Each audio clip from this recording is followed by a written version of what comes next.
আসসালামু আলাইকুম। শখের রান্নাঘর থেকে আমি হুসনিয়ারা সবাইকে স্বাগতম। আজকে আমি সুজির পুরে ভরা রসগোল্লা বানিয়ে দেখাবো। এই পুরে ভরা রসগোল্লা খেতে অসম্ভব মজার, নরম তুলতুলে হবে, মুখে দিলেই মিলিয়ে যাবে। এতটাই টেস্টি হয়, বানানো খুবই সহজ। আশা করি ভালো লাগবে। ভালো লাগলে চ্যানেলটিকে সাবস্ক্রাইব করার অনুরোধ রইল। তাহলে চলুন বানানো দেখে নিই। মিষ্টি বানাবো, এর জন্য প্রথমে আমি ভিতরে পুর রেডি করব। চুলায় প্যানে নিয়ে নিচ্ছি 1 কাপ লিকুইড দুধ। আমি আগে জাল দিয়ে ঘন করে ঠান্ডা করে নিয়েছি। আর দিয়ে দিচ্ছি 1/2 কাপ গুঁড়া দুধ। এখন নেড়েচেড়ে মিক্স করে নেব।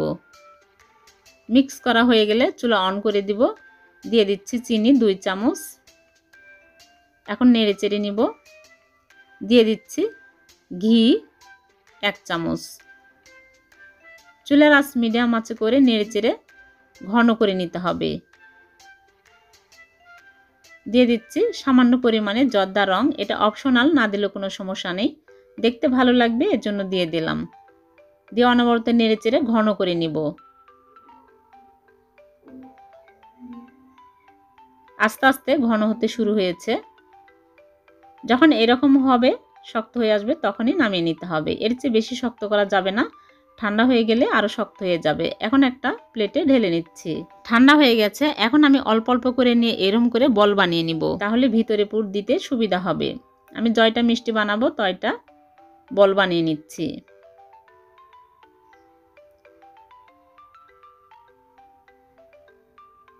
সবগুলো আমি এরকম করে বানিয়ে নিয়েছি, এক সাইডে রেখে দিচ্ছি। ডো বানাবো, এজন্য চুলায় প্যানে দিয়ে দিচ্ছি সুজি 1/2 কাপ। চুলার আঁচ একদম লো আঁচে করে নেড়েচেড়ে ভেজে নেব। দিয়ে দিচ্ছি স্বাদ মতো লবণ, আর দিয়ে দিচ্ছি 2 চামচ চিনি। হালকা করে ভেজে নিয়েছি। দিয়ে দিচ্ছি লিকুইড দুধ 1 কাপ। আমি আগে জাল দিয়ে ঠান্ডা করে নিয়েছি, দিয়ে দিলাম। দিয়ে নেড়েচেড়ে ডো বানিয়ে নেব। চুলার আঁচ একদম লো আঁচে করে নেড়েচেড়ে ডো বানিয়ে নিতে হবে। দিয়ে দিচ্ছি ঘি 1 চামচ। যখন প্যানের গা ছেড়ে আসবে এরকম ডো হয়ে গেছে, এখন আমি চুলা থেকে নামিয়ে নিচ্ছি। নামিয়ে একটা প্লেটে ঢেলে নিলাম।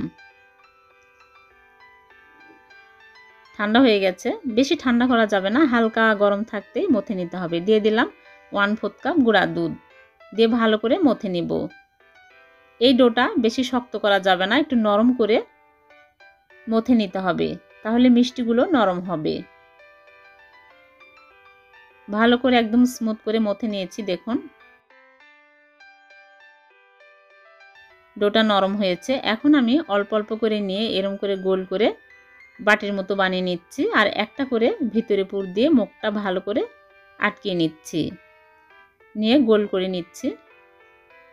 ডোটা যদি নরম হয় তাহলে মিষ্টিগুলো শেপ দিতে সুবিধা হয়, একদম স্মুথ হয়, আর মিষ্টিগুলো শক্ত হবে না, নরম হবে। আমি এরকম করে সবগুলো মিষ্টি বানিয়ে নিচ্ছি।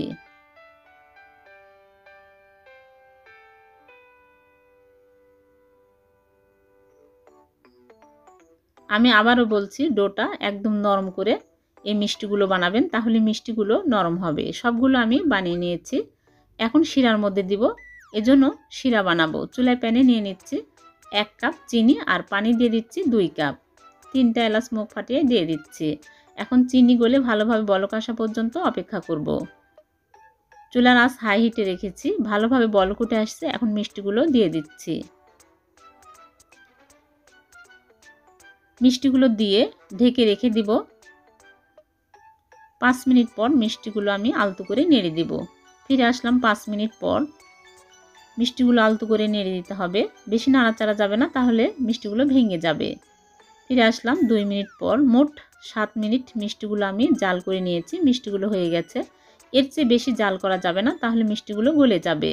চুলা থেকে নামিয়ে ঢেকে রেখে দেব। 15-20 মিনিট পর সার্ভ করে আপনাদেরকে দেখাবো। 20 মিনিট পর ফিরে আসলাম। মিষ্টিগুলো দেখুন দেখতে কতটা ইয়ামি হয়েছে, আর এই মিষ্টিগুলো খেতেও অসম্ভব মজার হয়, ভিতরে পুর দেওয়া আছে। এখন আমি সার্ভ করে নিচ্ছি। এই মিষ্টিগুলো গরম গরম খেতেই বেশি ভালো লাগে, ফ্রিজে রাখলে কিন্তু এই মিষ্টিগুলো শক্ত হয়ে যাবে। সবগুলো মিষ্টি আমি সার্ভ করে নিয়েছি। আর একটা মিষ্টি আমি কেটে দেখাচ্ছি, দেখুন কতটা নরম তুলতুলে হয়েছে। আশা করি সবারই খুব ভালো লেগেছে। ভালো লাগলে ছোট্ট একটা লাইক দিবেন, ফ্রেন্ডস ফ্যামিলির সাথে শেয়ার করবেন। আবার দেখা হবে নতুন কোনো রেসিপিতে। সে পর্যন্ত ভালো থাকবেন।